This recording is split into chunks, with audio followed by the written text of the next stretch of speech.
So we will see how to solve the interference of waves using the concept of phasor diagram. phasor diagram से कैसे हम interference को solve करते हैं वो जानेंगे। तो बेटा हमारे पास जो फॉर्मूला आया था, जरा ध्यान दीजिएगा इन फॉर्मूले पे।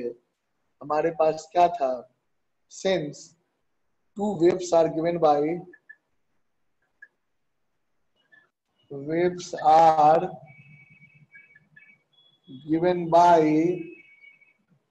पहला आपने माना था y1 was equal to a1 sin kx minus omega t।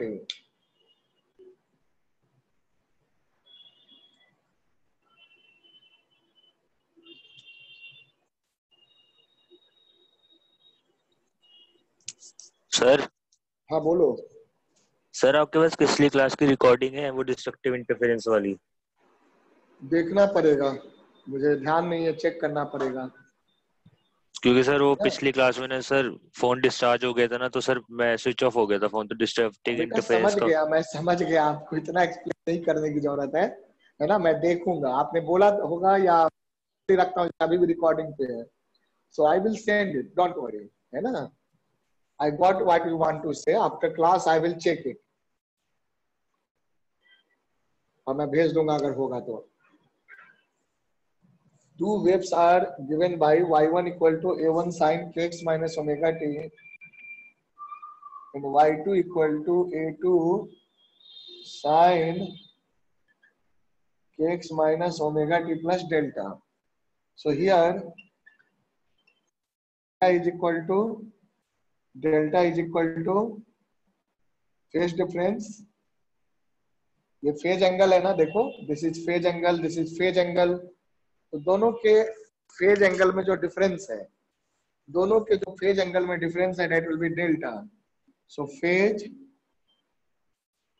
Difference between two waves.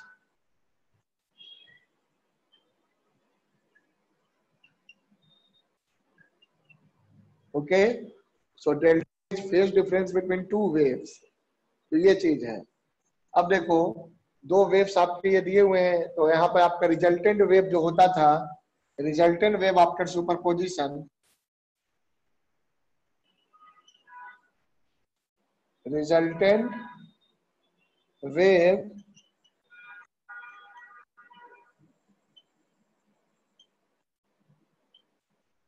After superposition और you can say after interference, तो उसको आप लिखते थे y के लिए basically that was y1 plus y2।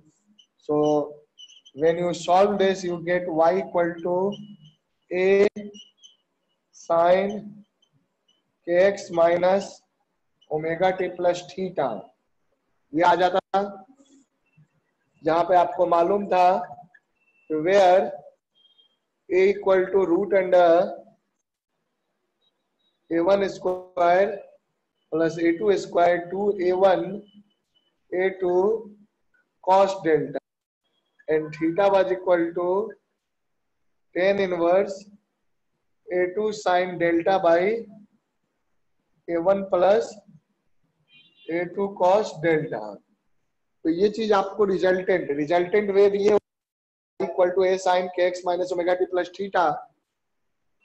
तो यहाँ पर जो भी रिजल्टेंट वेव आपको दिख रहा है, इस रिजल्टेंट वेव का basically whatever the resultant wave you are looking, इस रिजल्टेंट वेव को देखिए। तो जो रिजल्टेंट वेव है, you can see this resultant wave.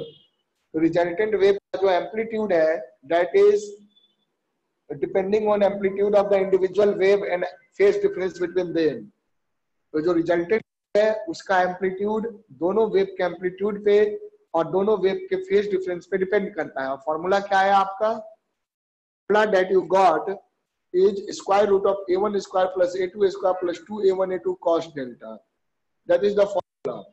and theta जो यहाँ पर फेज कांस्टेंट एंगल आ गया, रिजल्टेंट वेव का phase constant angle, phase constant angle of resultant wave So that you got theta equal to tan inverse A2 sin delta by A1 plus A2 cos delta. So ये दोनों formula vector के जैसा है, vector के जैसा है ना। Amplitude वैसे कोई वेक्टर तो नहीं है, तो एम्पलीट्यूड का एडिशन वेक्टर के फॉर्म में हो रहा है, तो हम उसको फेजर डायग्राम जैसे हम लोगों ने देखा था एम्पलीट्यूड, है ना, एसी में भी आया था, याद करिए, एसी चैप्टर आपने 12th में पढ़ा है। तो एसी में आपका क्या आया था कि in case of AC what happens, in case of AC what happens, basically whenever you are talking about the AC, तो AC में आपका क्या होता था कि वोल्टेज और करंट जो था, वोल्टेज और करंट का हम फेजर प्लॉट करते थे, तो वोल्टेज और करंट का फेजर प्लॉट करते ध्यान से देखो, तो वोल्टेज करंट भी इसी तरह से होता था, है ना, साइन ओमेगा टी प्लस होता था, यही टर्म आता था, केक्स नहीं आता था पर साइन कॉस में आता था। तो वहां पर जब आप नेट वोल्टेज नेट करंट देखते थे तो फेजर डायग्राम का हेल्प लेते थे और फेजर डायग्राम के थ्रू आप नेट निकालते थे। तो वहां पर भी आप किसको लेते थे, फेजर के प्लॉटिंग में क्या लिया जाता था बताइए, जब एसी वोल्टेज का फेजर प्लॉट करते थे तो फेजर की जब प्लॉटिंग करते थे तो फेजर का लेंथ कैसे डिसाइड करते थे बताइए मयंक, कैसे डिसाइड करते थे फेजर का, भूल गया या याद है कुछ? सर मैग्नीट्यूड से। मैग्नीट्यूड से? किसका मैग्नीट्यूड? वेक्टर तो नहीं है कोई वहां पे, वोल्टेज करंट वेक्टर तो नहीं है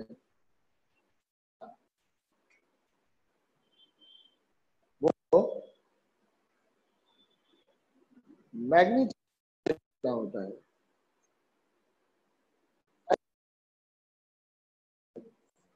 V equal to 100 volt sine omega t. क्या है मैग्नीट्यूड यहाँ बताइए? सर पीक वैल्यू लेते थे। तो बेटा पीक और मैग्नीट्यूड दोनों वर्ड में कोई डिफरेंस नहीं है क्या? है सर। ऐसे तो कैसे मैं पढ़ाऊंगा बताओ? हाँ, ये थोड़ी ये पीछे की सारी चीजों को भूल जाना है। पीक का मतलब क्या हो गया? एम्पलीट्यूड हुआ ना, बोलो। Yes sir. याद रखना है ना इन सब चीजों को।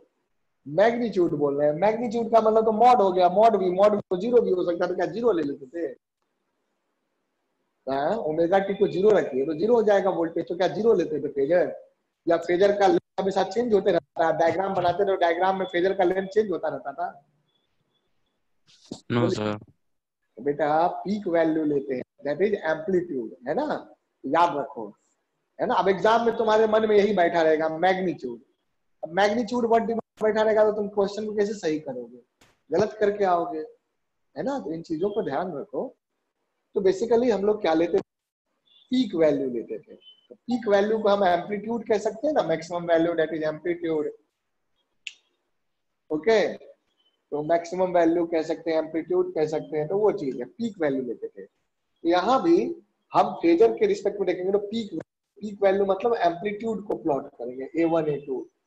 तो पीक के टर्म में आपका क्या हो जाएगा, देखो दोनों के बीच में एंगल कितना लेंगे, delta, that is phase difference. तो मान लो डेल्टा इनके बीच का एंगल हो गया, एक हो गया A1, एक हो गया A2, और इनके बीच का एंगल ले लिया आपने डेल्टा। तो दोनों का एडिशन पैरेललोग्राम रूल से कर दो। सो फेजर एडिशन करोगे बेटा तो ये आ जाएगा इस तरह से, like this. So this will be giving you resultant amplitude. और आपको मालूम है वेक्टर चैप्टर आपने 12th में भी पढ़ा है ना। देखो सब चीज भूलते रहोगे तब तो कभी नहीं कर पाओगे, कितने सारे चैप्टर हैं, है ना। कम से कम जोड़ दो तो 30 से 35 चैप्टर मैथ्स में है। देयर आर 100 चैप्टर, 100 चैप्टर कम से कम हो जाएंगे, फिजिक्स केमिस्ट्री मैथ मिला के 100 चैप्टर है। तो 100 चैप्टर के आसपास अगर आपके हैं, अगर आप खुद सोचिए कि अगर हम हर बार चैप्टर को भूलते रहेंगे, रिवाइज ही नहीं करेंगे, तो क्या 100 चैप्टर पे हम कमांड कर सकते हैं? नहीं कर सकते। हमें रेगुलर करना होगा, सिस्टमैटिक करना होगा, 10 से 12 घंटे रोज पढ़ना होगा ताकि कंपटीशन के लिए आपका प्रिपरेशन पूरा होगा, है ना। तो ये नहीं कि सर हम अगला अभी 2 घंटा, हम सर आधा घंटा 15 मिनट एक चैप्टर पढ़ेंगे, पिछला भूल जाएंगे, then you can not opt for competition, है ना। ये चीज ध्यान रखिए। तो सीधी सी बात है, जो पढ़ते हैं वो याद रखना है ना, रेगुलर रिवीजन करना है। ठीक है, टीचर को क्यों याद होता है, बार बार पढ़ाते हैं इसलिए याद हो जाता है। तो ऐसे आपको बार बार पढ़ना है तो आपको भी याद हो जाएगा चीज, समझे। तो जैसे A1 A2 हो गया, तो यहाँ आप क्या देखोगे, ये जो है आपका रिजल्टेंट है, और बताओ इसकी वैल्यू कितनी आएगी, ए की वैल्यू वेक्टर फॉर्म में आएगी, तो वेक्टर एडिशन के फॉर्म में आएगी, यही आ जाएगा A1 square plus A2 square plus 2A1 A2, अब बीच का एंगल कॉस डेल्टा, है ना। अब तुम कहोगे कि जैसे ये A1 हो गया, ये A2 हो गया, तो इस वाले से कितना एंगल बन रहा है, तो यही एंगल आपका था थीटा एंगल, है ना। ये लो kx minus omega T, kx minus omega t plus theta, तो इसी में कुछ प्लस थीटा एंगल है, तो A1 से कितना एंगल बनेगा, इस एंगल बनेगा, ये angle, this angle is given by, this angle is given by this formula, this also you have studied vector. तो ये दोनों चीजें आपको याद रखना, यानी कि वेक्टर एडिशन के जैसा ही आपका एम्पलीट्यूड का एडिशन हो रहा है, वेक्टर एडिशन की तरह ही, वेक्टर एडिशन की तरह ही एम्पलीट्यूड का एडिशन हो रहा है। तो क्या हम जो है सुपरपोजिशन ऑफ वेव्स को समझने के लिए हम वेक्टर एडिशन या उसको फेजर एडिशन का हेल्प ले सकते हैं, क्योंकि amplitude is not vector, in that case we say that it is phasor, है ना, because they depends on the phase angle, their values depends on the value of y1 and y2 depends on phase angle, and that's why they are called the phasors, है ना, rotating phasors. So these are phasor, and phasors को हम vector की तरह ही add करते हैं, ये बात आपको पहले से पता है। तो आप देख रहे हैं कि वेक्टर की तरह आप कर सकते हैं तीन में, there are three waves which are superposition, सिर्फ दो ही वेव का सुपरपोजिशन होता है जरूरी नहीं है, दो से ज्यादा वेव के भी सुपरपोजिशन हो सकते हैं। Suppose that there are 3 waves which are undergoing superposition, तीनों वेव के सुपरपोजिशन का अब हम फॉर्मूला तो ये नहीं लगा सकते, है ना। अगर सोचो जरा, आपको अगर तीन वेक्टर को ऐड करना है तो क्या ट्रायंगल रूल या पैरेललोग्राम रूल काम करेगा, बताओ बताओ मैन। अगर हमें 3 वेक्टर्स को ऐड करना है या 4 वेक्टर्स को ऐड करना है, वेक्टर को ऐड करना है, तो क्या आप ट्रायंगल रूल या पैरेललोग्राम रूल,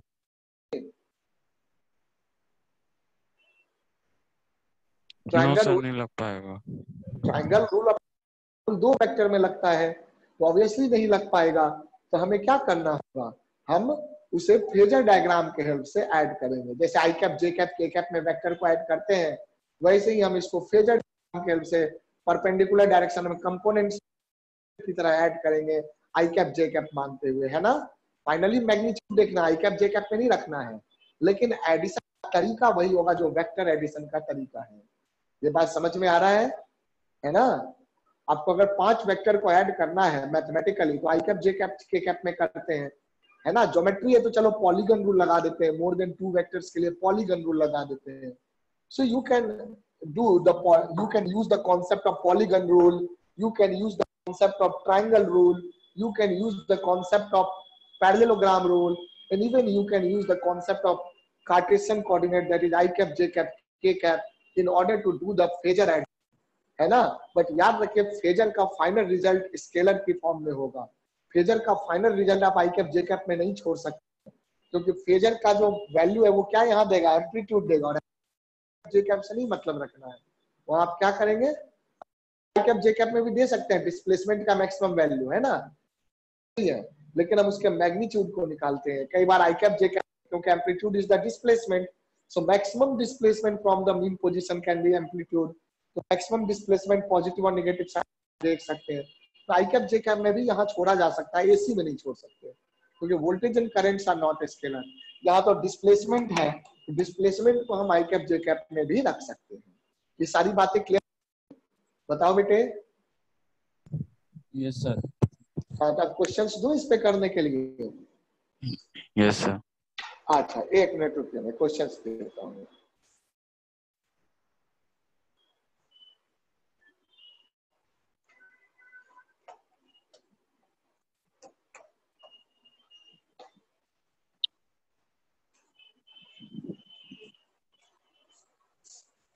रुमाल मास्क फिर से टेंशन कर रही है, बुढ़ी फिर से टेंशन कर रही है, मास्क मास्क अरे हैंकी से जब इतना बढ़िया काम चलता था तो कर दो क्यों बहुत छोटी कर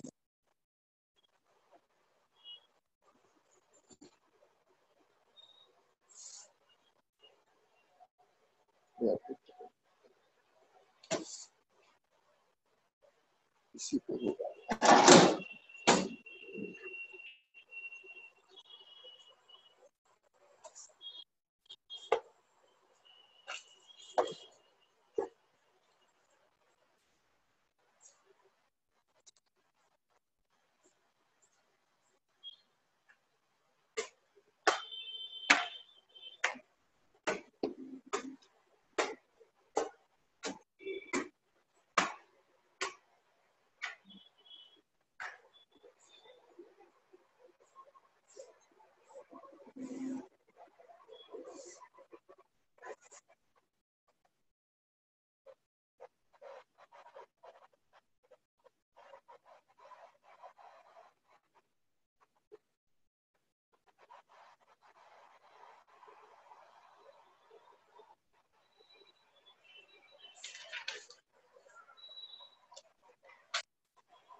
चलिए पहले एक बिल्कुल इजी सा क्वेश्चन देता हूँ, फॉर्मूला बेस्ड क्वेश्चन है ना, फॉर्मूला बेस्ड क्वेश्चन देते हैं, उसका थोड़ा दिमाग लगाने वाला दूंगा।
देखो सिंपल सा क्वेश्चन है, to waves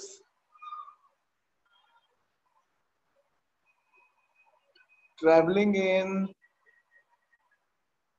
same direction, two waves traveling in same direction through the same region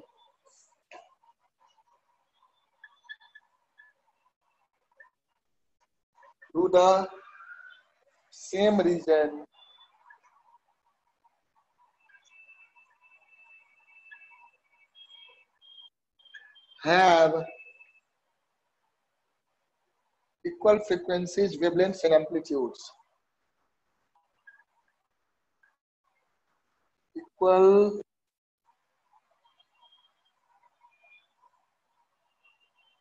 frequencies,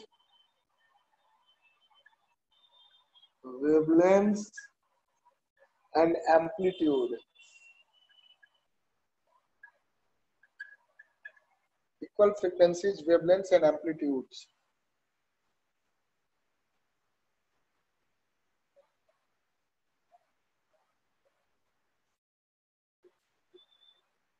If the amplitude of each wave is, if the amplitude of each wave is, if the amplitude of each wave is 4 millimeter, 4 millimeter, वो बिल्कुल easy सा question है, and the phase difference between the waves is, and phase difference between the waves is 90 degree 90 degree. पहले number पे बताना है what is amplitude of resultant wave after interference. दूसरे number पे आपको बताना है what is the intensity of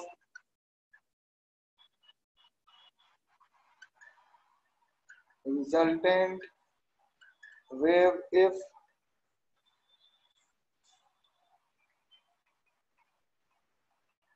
intensity of each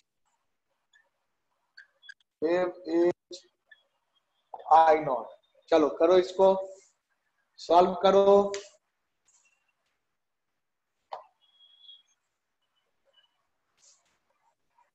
Sachin, are you getting the question? Sachin, yes sir, try कर रहा हूँ सर, ट्राई कर रहा हूँ सर। इसमें ट्राई क्या करना है, फॉर्मूला में वैल्यू ही तो रखना है, दिमाग तो लगाना ही नहीं है इसमें। फॉर्मूला में वैल्यू रख के आंसर आ जाएगा। Yes sir. करो।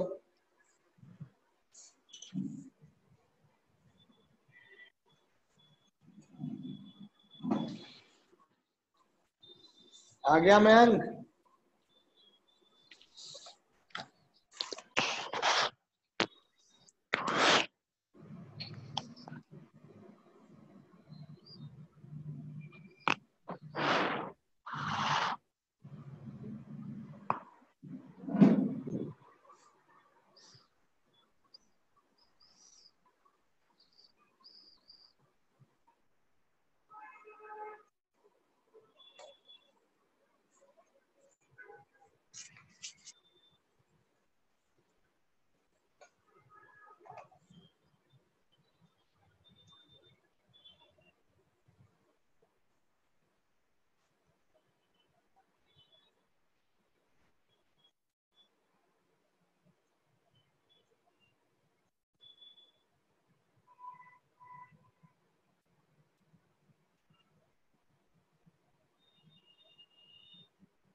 हो गया बेटा?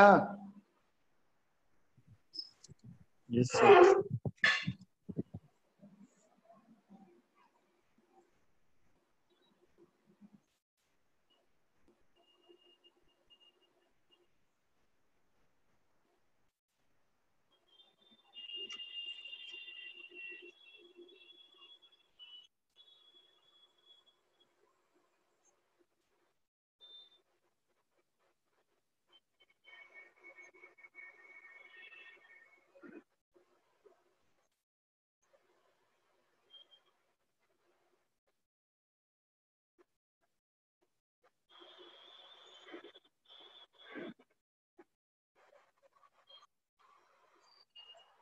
बोलो बन गया? सचिन, संचिन, आंसर यस और सर। नॉट? क्या आया पहले यस का सर। आंसर? इसका आंसर सर बताइए। Under root 32। रूट 32। 32, चलिए सही है, दैट इज 4√2। Okay, 4√2 millimetre. ठीक है, क्योंकि दोनों वही है, बस फॉर्मूला लगा देना है बेटा। A will be equal to A square is 16 plus 16 plus 2 into 4 into 4 into cos 90. Cos 90 will be 0. So this is root under 32 millimeter. That is 4√2 millimeter. अब दूसरा बताओ मेरा, इसका आंसर क्या आएगा? सेकंड वाला, सेकंड करो बेटा। Mayank, you got the answer? एक सेकंड, अभी सेकंड वाला हो रहा है। अच्छा करो, जल्दी करो, ये भी फॉर्मूला पे ही है। अगला क्वेश्चन मैं तब तक तैयार रखता हूं आपका।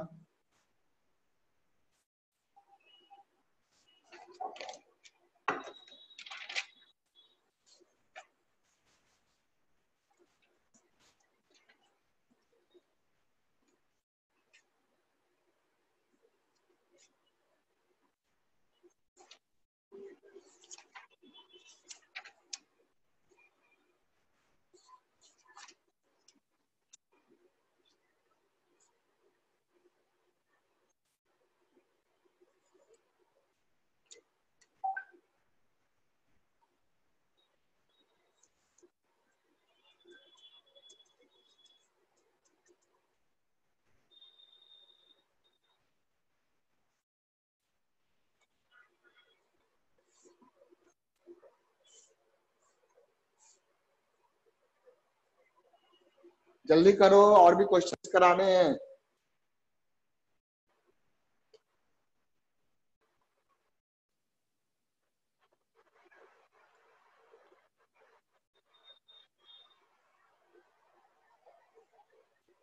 हो गया?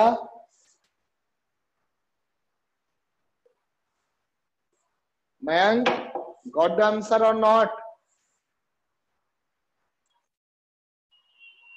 मयंक बताइए, आंसर आ गया बेटा?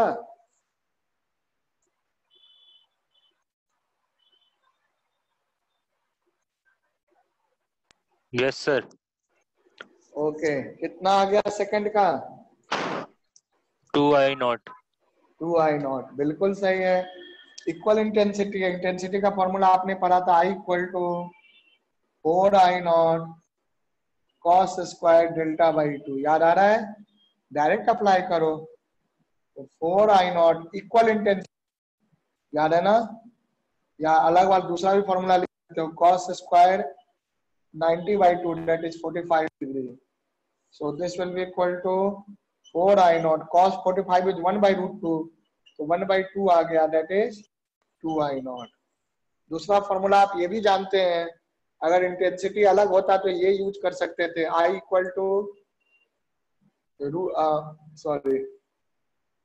I1 plus I2 plus 2 root I1 I2 cos delta. इस फॉर्मूले से भी आ जाएगा, और डायरेक्ट ये भी यूज कर सकते हैं। आया था, ये फॉर्मूला डिराइव हुआ था, when I1 and I2 both are equal to I0 equal. चलिए, दैट्स फाइन। अब देखो नेक्स्ट क्वेश्चन पे आइए। नेक्स्ट क्वेश्चन मैं दे रहा हूं, उसको करो।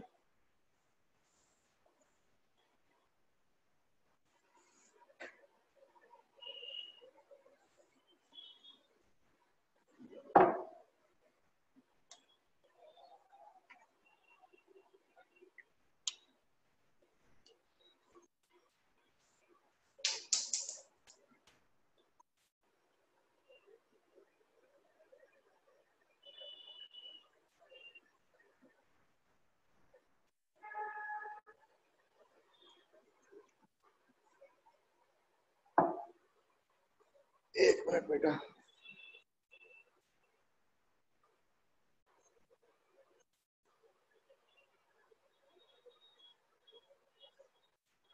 So let's look at the next question.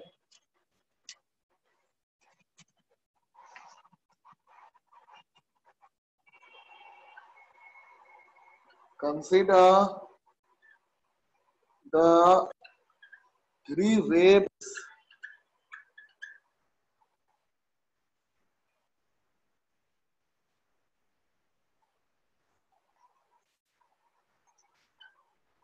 given by the equations. Consider the three waves given by the equations y1 equal to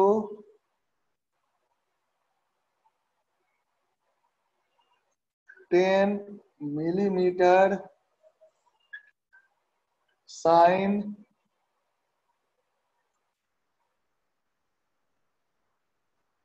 x minus omega t, y2 equal to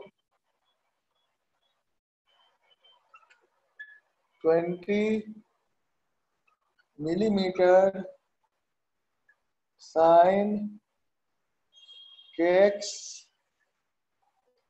या इसे लिख लो 40 millimeter sine kx minus omega t plus pi, and y3 equal to 40 millimeter sine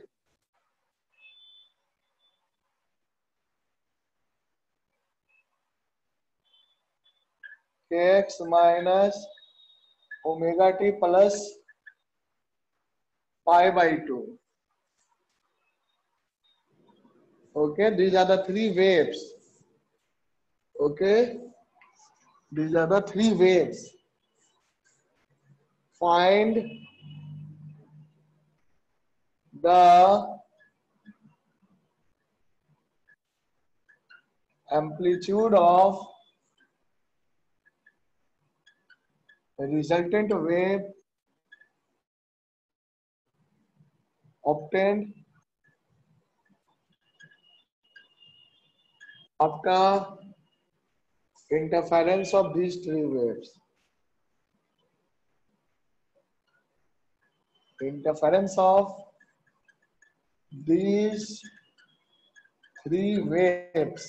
चलो जल्दी से करो इसको, come on do it, करो बेटा, इसको सॉल्व करो, पढ़ो अच्छे से, दिमाग लगाओ, इसमें थोड़ा दिमाग लगेगा, ठीक है। Sachin, start solving this question.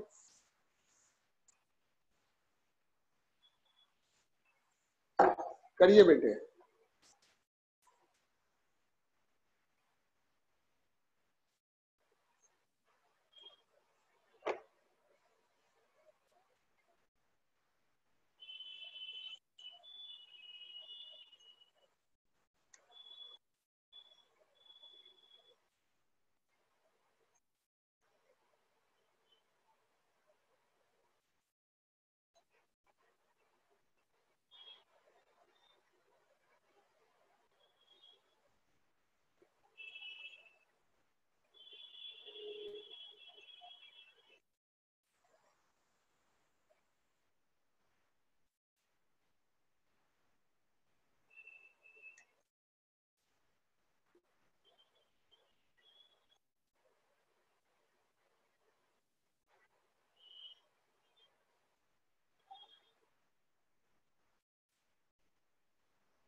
हो गया बेटा?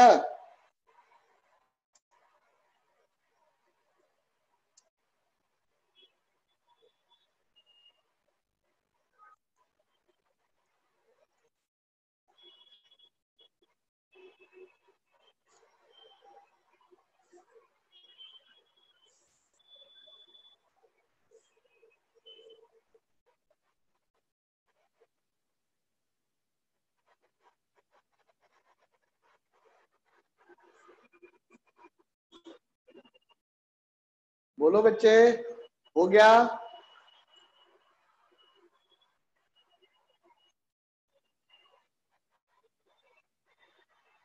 मयंक, नहीं हुआ? सचिन, कुछ किए? नहीं हुआ सर। नहीं हुआ। देखो फेजर बनाओ, फेजर बनाओ, सब होगा, क्यों नहीं होगा? पहला है 10 मिलीमीटर, यहाँ जीरो है ना, फेज कांस्टेंट एंगल जीरो है, 0 डिग्री पे बना दो, ऐसे बना दो। 10 मिलीमीटर है, ऐसे बना दो। एम्पलीट्यूड मानते हुए ये हो गया 10 mm, हो गया। उसके बाद 40 मिलीमीटर, देखो फेज डिफरेंस कितना है बताओ जल्दी, इतना तो बताओगे। What is phase difference between y1 and y2? Sir पाई का। पाई का, हाँ समझे, तो पाई का फेज डिफरेंस है बेटा। पाई का फेज डिफरेंस तो किधर बन जाएगा, है ना, अपोजिट डायरेक्शन में बन जाएगा फेजर। देखो तो कितना सिंपल, क्यों नहीं होगा? बिल्कुल होगा। आप करने के लिए एक बार रेडी तो होइए। इधर 40 बनेगा, देखो ऐसे बनेगा 40, तो ये बन गया पाई के फेज डिफरेंस। अब अगला क्या बनेगा बताओ, नेक्स्ट वन, थर्ड नंबर देखो, पहले के रिस्पेक्ट में कितने का फेज डिफरेंस है, 90 का, तो 90 से एंगल बढ़ा दीजिए, तो 90 का फेज डिफरेंस है, इधर चला जाएगा आपका 40 है ना, इधर चला जाएगा। अब तीनों वेक्टर को जोड़ दो, जोड़ सकते हो, बोलो, इधर देखो 40 है, यस सर। ये भी 40 है, इधर 10 है, तो ये 10 इसमें से माइनस हो जाएगा, ये कितना बचेगा, इधर से कितना बचेगा, ये 30 बचेगा, 30। तो ये बच गया आपका 30 mm। तो इसका 30 mm और ये 40 mm का वेक्टर फेजर सम का हो, तो इसका फेजर सम ले लोगे, दिख रहा है, बोलो। इस तरह के क्वेश्चंस बहुत यस आते सर। हैं, है ना। वैसे सोचोगे मैथ से करने का तो होता रह जाएगा, कितना हो जाएगा ये जल्दी बताओ, 50। 50 mm। तो रिजल्टेंट एम्पलीट्यूड क्या हो जाएगा, amplitude of resultant A R, R for resultant, amplitude of the resultant will be equal to 50 mm, है ना। अब आपको अगर फेज कांस्टेंट एंगल भी निकालना हो तो वो भी निकल जाएगा, देखो ये हो जाएगा फेज कांस्टेंट एंगल, है ना। ये तो हो गया 90, कितना हो गया 90 डिग्री, दैट इज 2। और ये एंगल क्या हो जाएगा, ये एंगल हो जाएगा आपका 10 इनवर्स 3/4, 10 इनवर्स 3/4, नियरली 37 डिग्री होता है अगर आप डिग्री में रखना चाहें तो, है ना।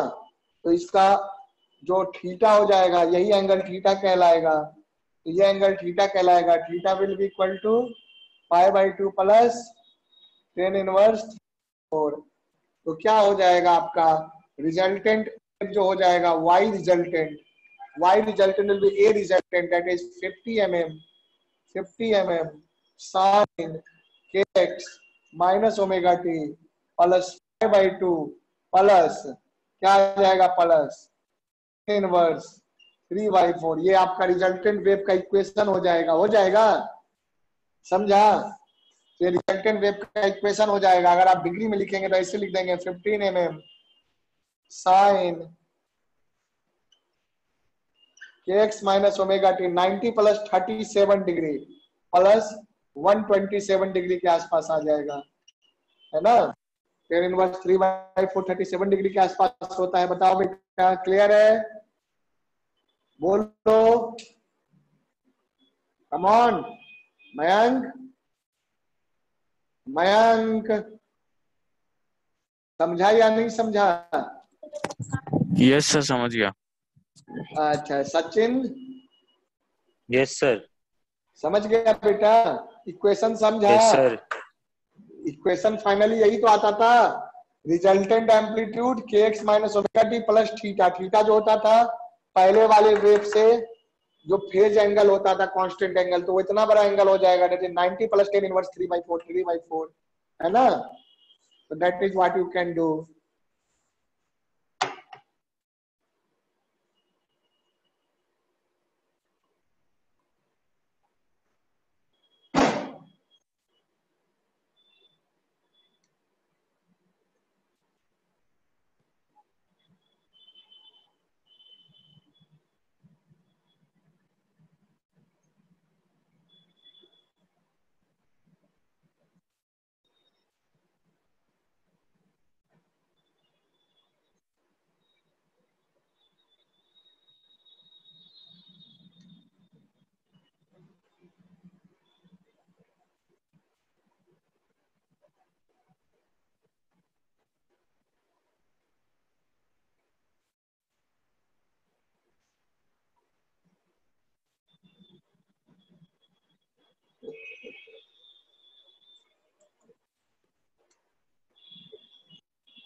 हो गया, बन गया बेटा, Yes, sir. एक और क्वेश्चन देता हूँ इसी कॉन्सेप्ट पे, है ना, Okay, sir. फिर आगे बढ़ जाएंगे। चलिए एक और कॉन्सेप्ट देते हैं, क्वेश्चन देते हैं इसमें।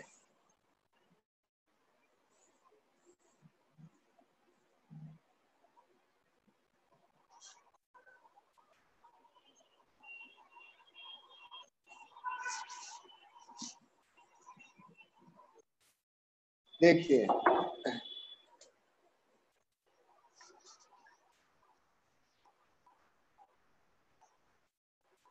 consider the three waves given by suns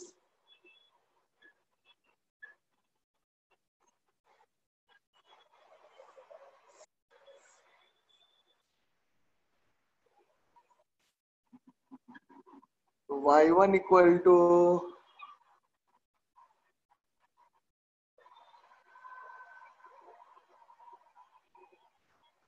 1 mm sin kx minus omega t, y2 equal to 1 mm cos kx minus omega t,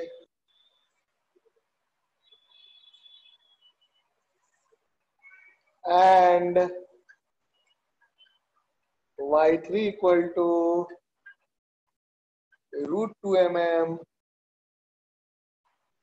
sin kx minus omega t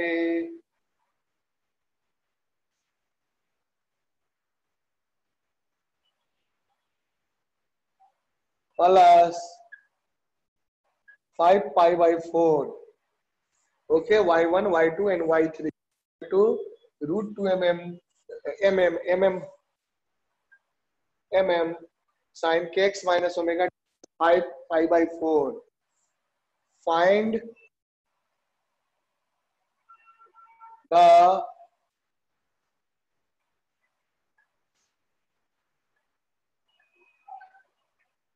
amplitude of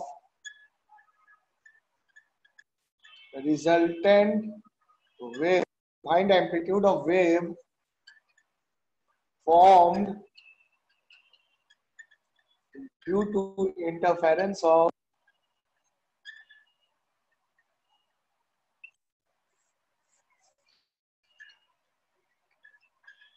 above three waves. Come on, do it.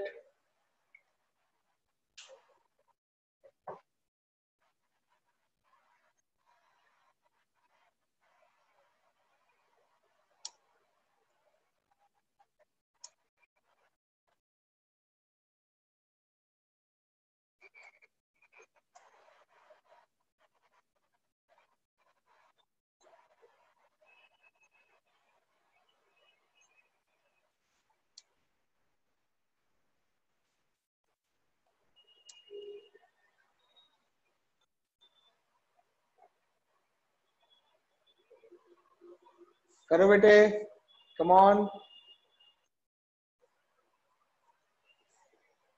Sachin समझ रहा है question? बिल्कुल वैसा ही है, सही से phasor बनाओ, आ जाएगा आंसर। Yes sir.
हो गया बेटे? Tell me the answer.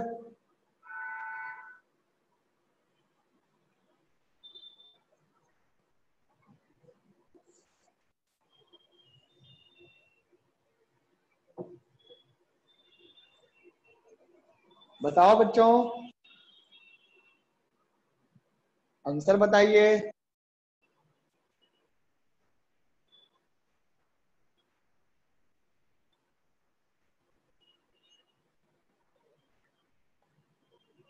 हुआ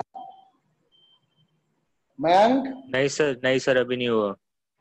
करो बेटा, जल्दी करो। सचिन, पेजर बनाओ। मैं बता दूं या करोगे अभी?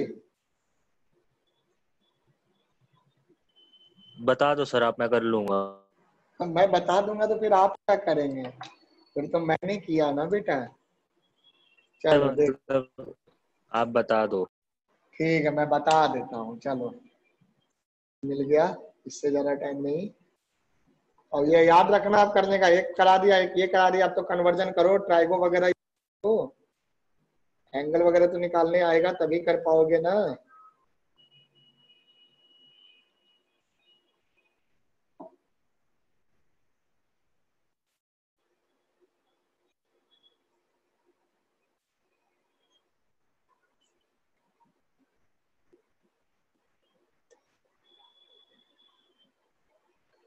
देखो बेटा कितना सिंपल है, ध्यान दीजिएगा। कहा गया पहला नंबर 1 m साइन ओमेगा के एक्स माइनस ओमेगा टी। इसको क्या लिख सकते हो? इसको लिख सकते हैं 1 mm sine x minus omega t plus 5/2। क्यों? क्योंकि साइन प्लस 5/2 क्या होता है? कॉस थीटा होता है ना, तो यही आ जाएगा। देखो थीटा की जगह ये रख लोगे, है ना। तो इसका मतलब इसको अगर देखेंगे साइन में अब तीनों आ गया, देखोगे तो ये देखो क्या है, 5/2 का फेज डिफरेंस है। तो एक तो इधर हो गया 1 mm, एक इधर 5/2 ऊपर चला जाएगा 1 mm। उसके बाद क्या है 5π/4। 5π/4 क्या हो जाएगा? Pi plus 5/4। पाई का मतलब किधर हो गया? इधर। और इतना गया पाई, और π/4 और, ठीक है। कितना जाएगा इस डायरेक्शन में? √2 mm। देखो करना है ना ऐसे। तो ये कितना चला गया? अब तो बताओ क्या आएगा आंसर? बोलो क्या आएगा आंसर? मयंक, इस यस दोनों सर। का फेजर एडिशन करो। तो इन दोनों का फेजर एडिशन जैसे ही करोगे तो बताओ मयंक क्या आया? तो ये इधर आ जाएगा, ये 1 है, ये 1 है, तो ये क्या हो जाएगा? √2 mm। √2। इधर √2 और इधर √2, ये भी 45 डिग्री है, तो दोनों कैंसिल हो जाएगा। सो रिजल्टेंट एम्पलीट्यूड क्या हो जाएगा? 0 mm। 0। लगेगा कि जैसे कोई एम्पलीट्यूड ही नहीं है ना। समझ गया? तो फेजर डायग्राम सही से करना होता है। Yes I sir. think I have given you sufficient example. Now you can do the problems based on phasor diagram. Okay? कर सकते हैं? बताइए। Yes sir. ठीक है, तो आगे बढ़ जाएं। चलो इसको कर लो, कंप्लीट कर लो ये वाला।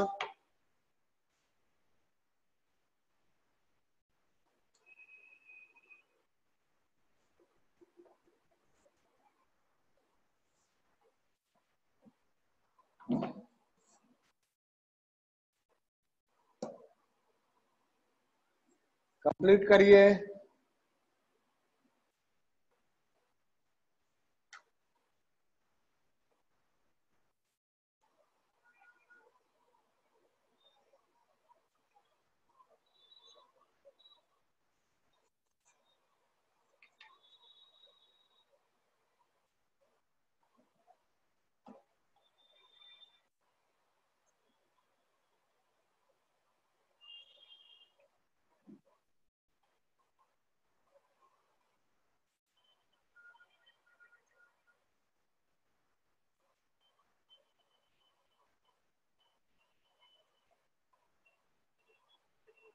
हो गया, बताओ।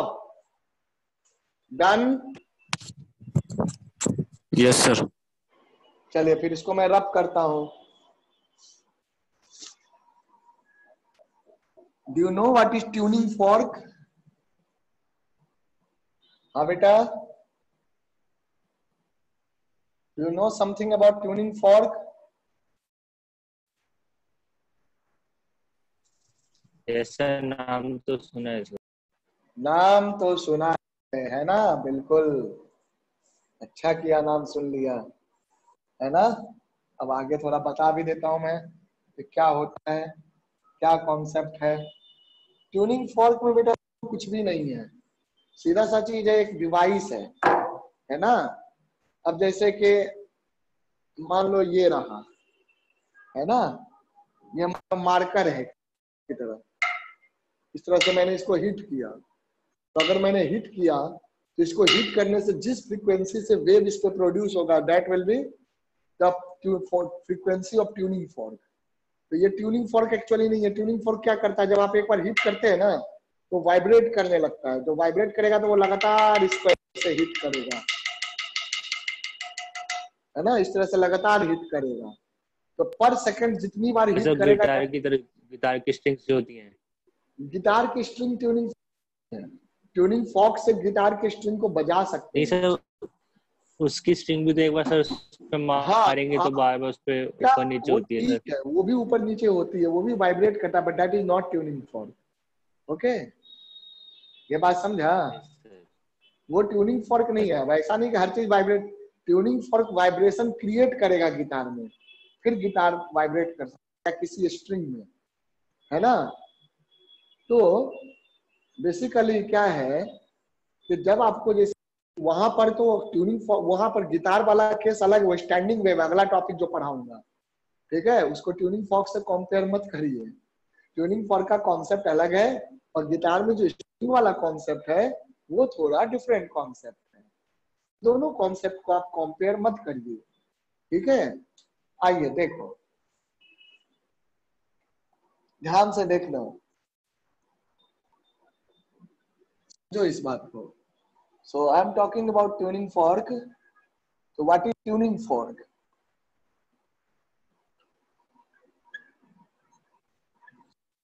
An instrument. A tuning fork is an instrument.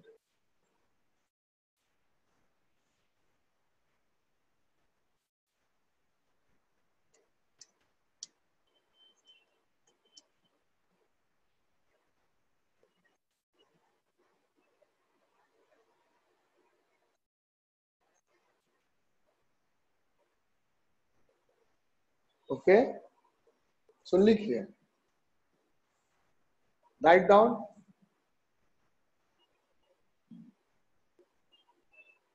A tuning fork is a two-pronged device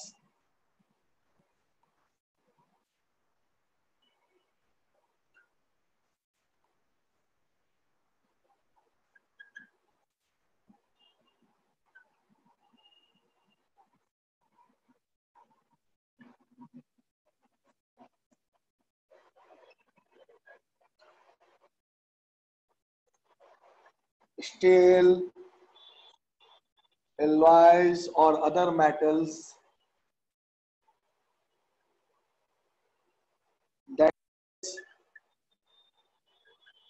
used to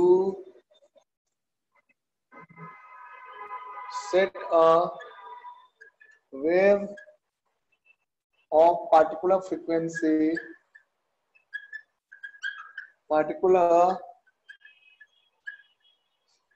that is used to set a wave of particular frequency on a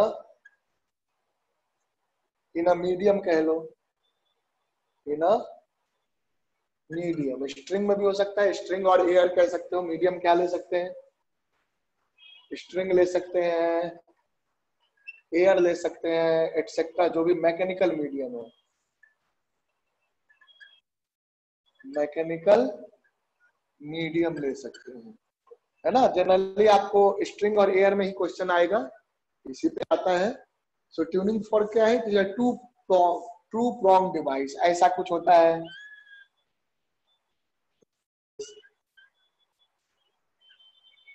है ना.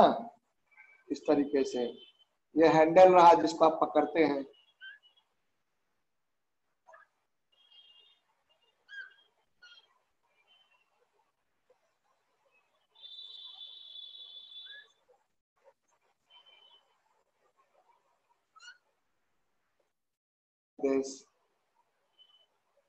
So this is a tuning fork. तो ये जो है दो prongs हैं. These are the two prongs.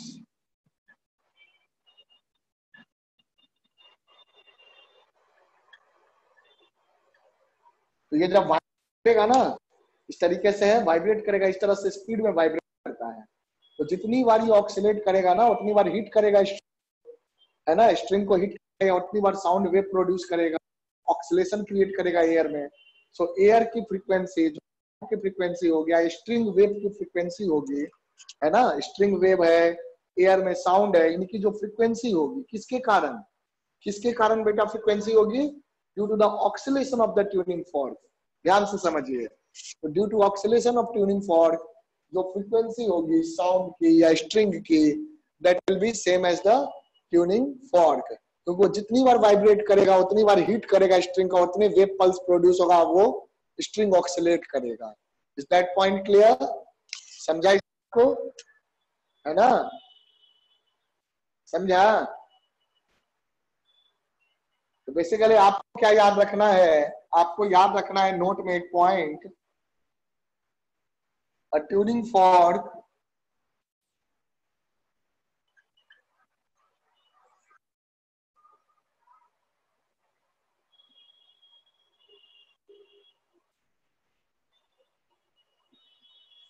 establish a wave of desired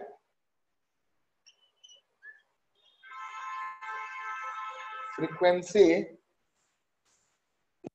medium.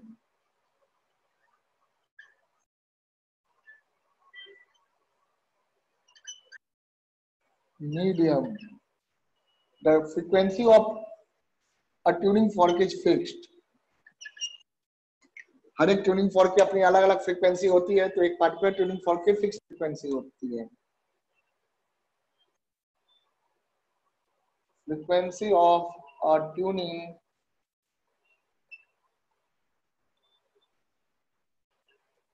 Fork is fixed. हर एक ट्यूनिंग फॉर्क की जो फ्रीक्वेंसी होती है, एक फिक्स फ्रीक्वेंसी होती है बेटा. तो जो भी फ्रीक्वेंसी ट्यूनिंग फॉर्क की होगी, वही फ्रीक्वेंसी वेव को मिलेगा, या जो वेव में फ्रीक्वेंसी डेवलप होगा, that will be the frequency of tuning fork, है ना. चलिए इसी कॉन्सेप्ट पे एक क्वेश्चन देखते हैं. कम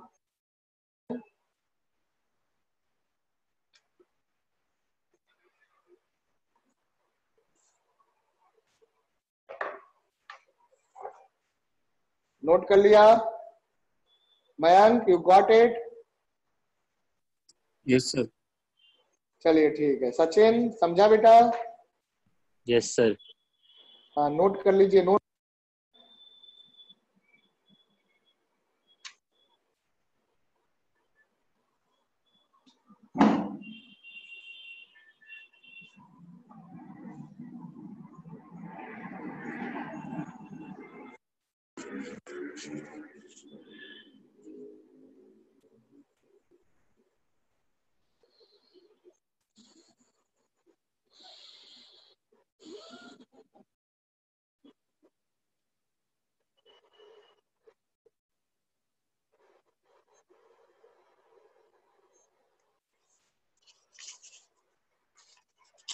हो गया बच्चा?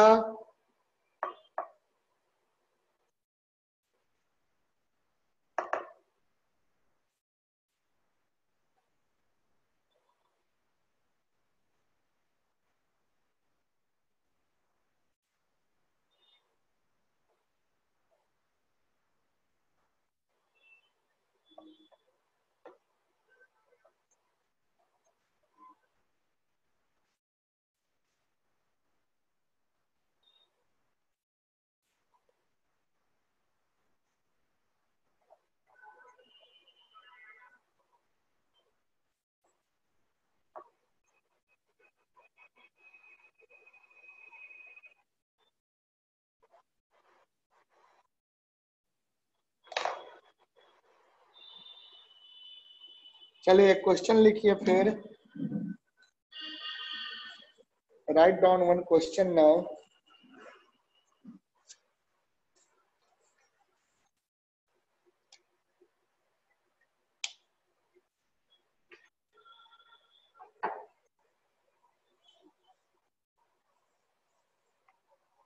एक क्वेश्चन लिखो.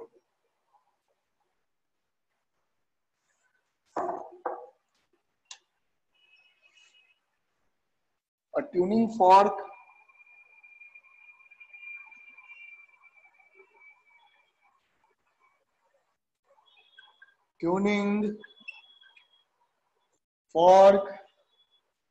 of frequency,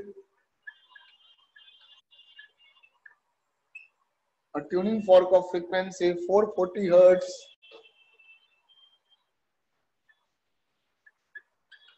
a tuning fork of frequency 440 hertz is attached to a long string, is attached to a long string. A tuning fork of frequency 440 hertz is attached to a long string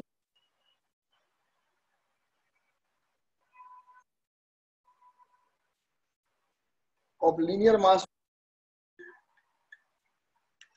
of linear mass density, linear mass density 0.01 kg, 0.01 kg per meter, kept under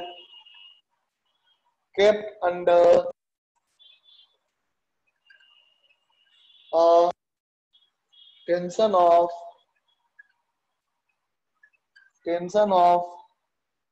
49 Newton. The fork produces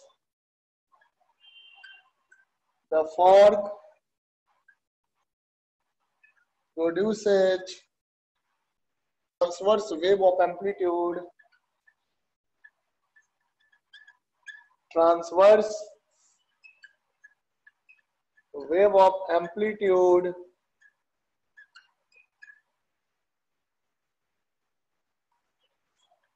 0.5 millimeter on the string.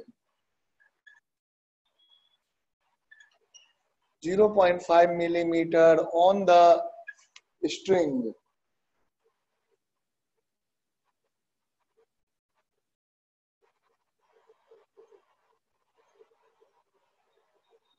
Find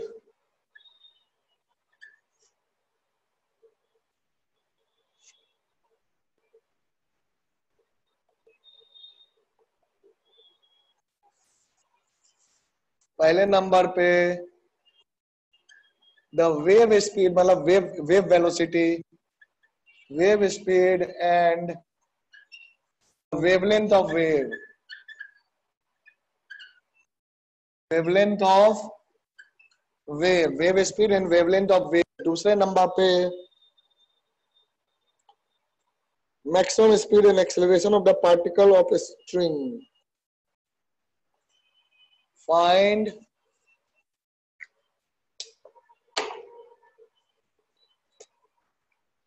एक second,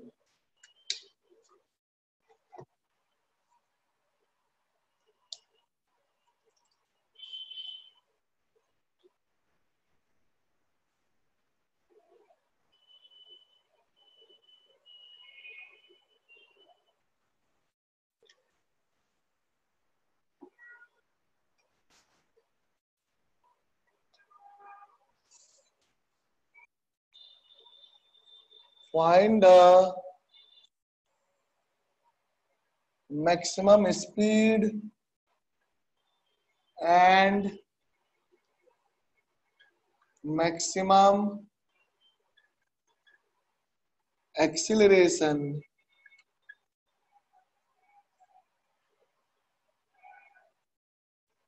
of the particle of a string.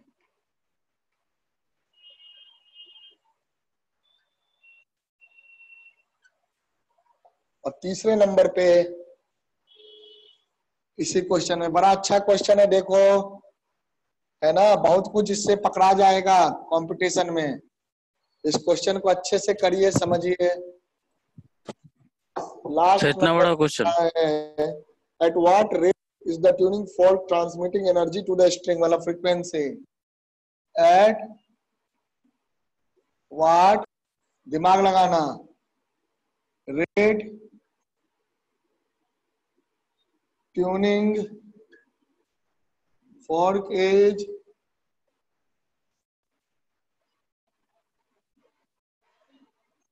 transmitting,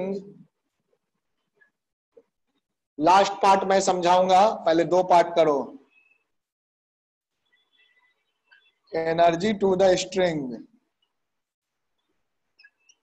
याद रखिएगा energy की frequency wave की frequency से double होता है ना, square हो जाता है ना, इसीलिए एनर्जी की फ्रीक्वेंसी वेव के फ्रीक्वेंसी से डबल होती है, क्योंकि एनर्जी कभी नेगेटिव नहीं जाएगा, है ना।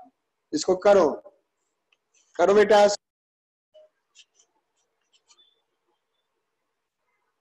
क्वेश्चन को करो, अच्छा क्वेश्चन है। Write down the question and try to solve it.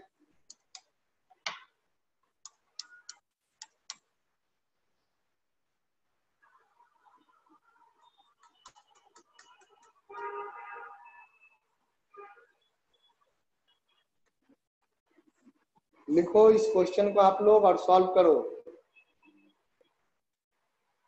लिख लो बेटा, है ना। मैं इसको अगले क्लास में डिस्कस करूंगा, ठीक है। आप लोग मुझे सॉल्व करके भेजना, मैं भी सॉल्यूशन भेज दूंगा, पहले आप लोग भेजना, ओके। अंको sorry, Mayank, Mayank, yes sir, can you understand this question? बहुत सारे काम करने होंगे यस इसमें। सर, हाँ, ट्राई करिएगा और सॉल्व करके मुझे भेजिएगा, है ना। और मैं भी बाद में आपको सॉल्यूशन भेज दूंगा इसका, ताकि पहले आप लोग भेजना, फिर मैं भेजूंगा, मैं बताऊंगा कैसे करना, और अगले क्लास में अगर दिक्कत होगी तो डिस्कस कर लेंगे, ओके। एनर्जी के बारे में डिस्कस करेंगे थोड़ा सा, एनर्जी का वेरिएशन क्या होता है। सर थोड़ा सा साइड हो जाइए। हाँ, एनर्जी की फ्रीक्वेंसी वेव की फ्रीक्वेंसी से डबल होती है, तो रेट व्हाट रेट मतलब जो है रेट ऑफ एनर्जी, तो वो भी बताना। रेट का तो वो हो जाएगा एनर्जी पर यूनिट टाइम, तो फॉर्मूला मैंने एनर्जी का बताया था ना, इंटेंसिटी वाला, इंटेंसिटी वाला फॉर्मूला बताया था ना। सोचोगे रेट का पावर की बात कर रहा है, तो व्हाट रेट एनर्जी, यानी कि d/dt पावर, यानी कि पावर आपका क्या हो जाएगा, इंटेंसिटी इनटू एरिया। तो सोचोगे क्या करोगे, यू विल ट्राई। बहुत ही अच्छा क्वेश्चन है ये, लिख लो। हाँ बोलो।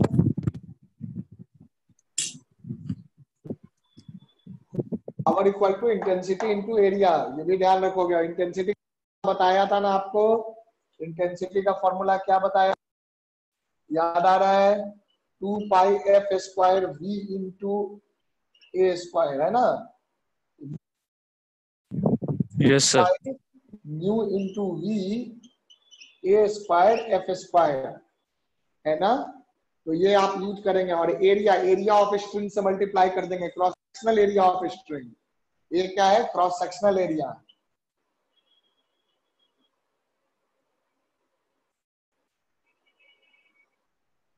एरिया ऑफ, तो आपका इंटेंसिटी आ जाएगा, इंटेंसिटी के बाद पावर भी आ जाएगा, and power means rate of transmission of energy. Is that clear?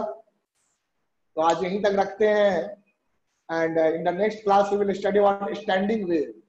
Physics की जो अगली क्लास होगी स्टैंडिंग वेव के बारे में पढ़ेंगे, स्टेशनरी वेव और standing wave. That is very important concept, है ना सर? उसके बाद 2 क्लास में खत्म हो जाएगा। हाँ बोलो सर बोलो। सर वेव स्पीड और मैक्सिमम स्पीड मतलब? बेटा पहले आप वो ध्यान तो से पढ़ो, गलत पढ़ रहे हो, क्वेश्चन ही गलत पढ़ रहे हो। पहले में दिया है वेव स्पीड यानी कि वेव की वेलोसिटी।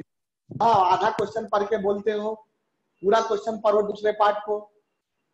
किसके मैक्सिमम स्पीड की बात कर रहा है? आप 2 वर्ड पढ़ लेते हैं, बोलते हैं सर इसका मतलब बताओ। इसके आगे कुछ लिखा है? किसका मैक्सिमम स्पीड? पार्टिकल का। पार्टिकल तो बेटा ऑक्सीलेट करता है ना, उसकी स्पीड चेंज होती है ना। Yes sir. अरे भाई वेव की स्पीड कांस्टेंट होती है, पार्टिकल की थोड़ी कांस्टेंट होती है, समझा? Yes sir.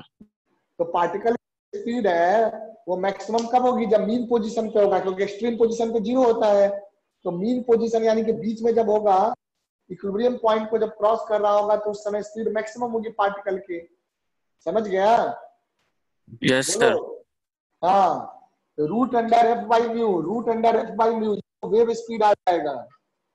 ये आपका वेव स्पीड आ जाएगा। पार्टिकल स्पीड जो है वो दूसरी चीज है, सोचिए, निकालिए कैसे निकलेगा, आप दिमाग लगाइएगा, यही तो क्वेश्चन है।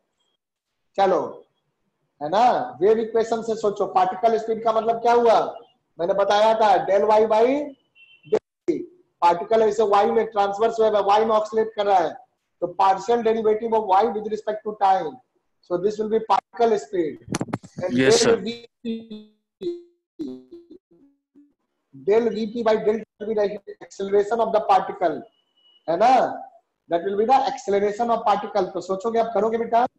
Yes sir. क्वेश्चन को हमेशा पूरा पढ़ा, 2 वर्ड पढ़ के आप सोचोगे इसका मतलब क्या, नहीं निकलेगा मतलब।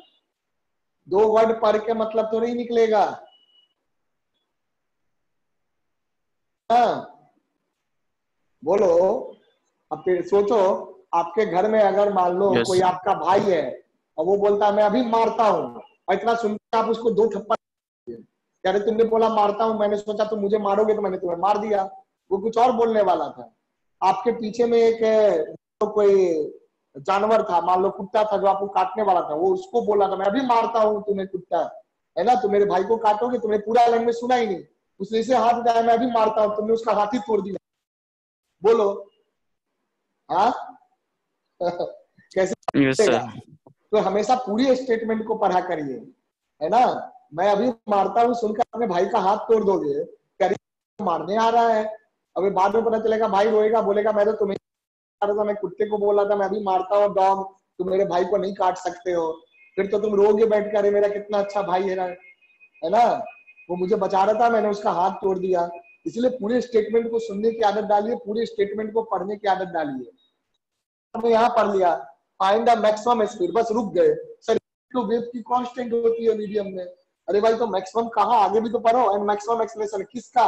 Of the particle of string. समझा? बोलो। Yes sir. Yes sir. पूरी लाइन को पढ़ने की आदत डालिए, है ना? Okay sir. सब क्वेश्चन पे सोचिए मेरा बेटा, तब गलत नहीं करोगे, वरना पता चला कि जो आपकी रक्षा करने वाला था आपने उसी की पिटाई कर दी चलो ठीक है, तो अब यहाँ पे मैं रोकता हूँ लेक्चर को, and 1:30 I will start the chemistry.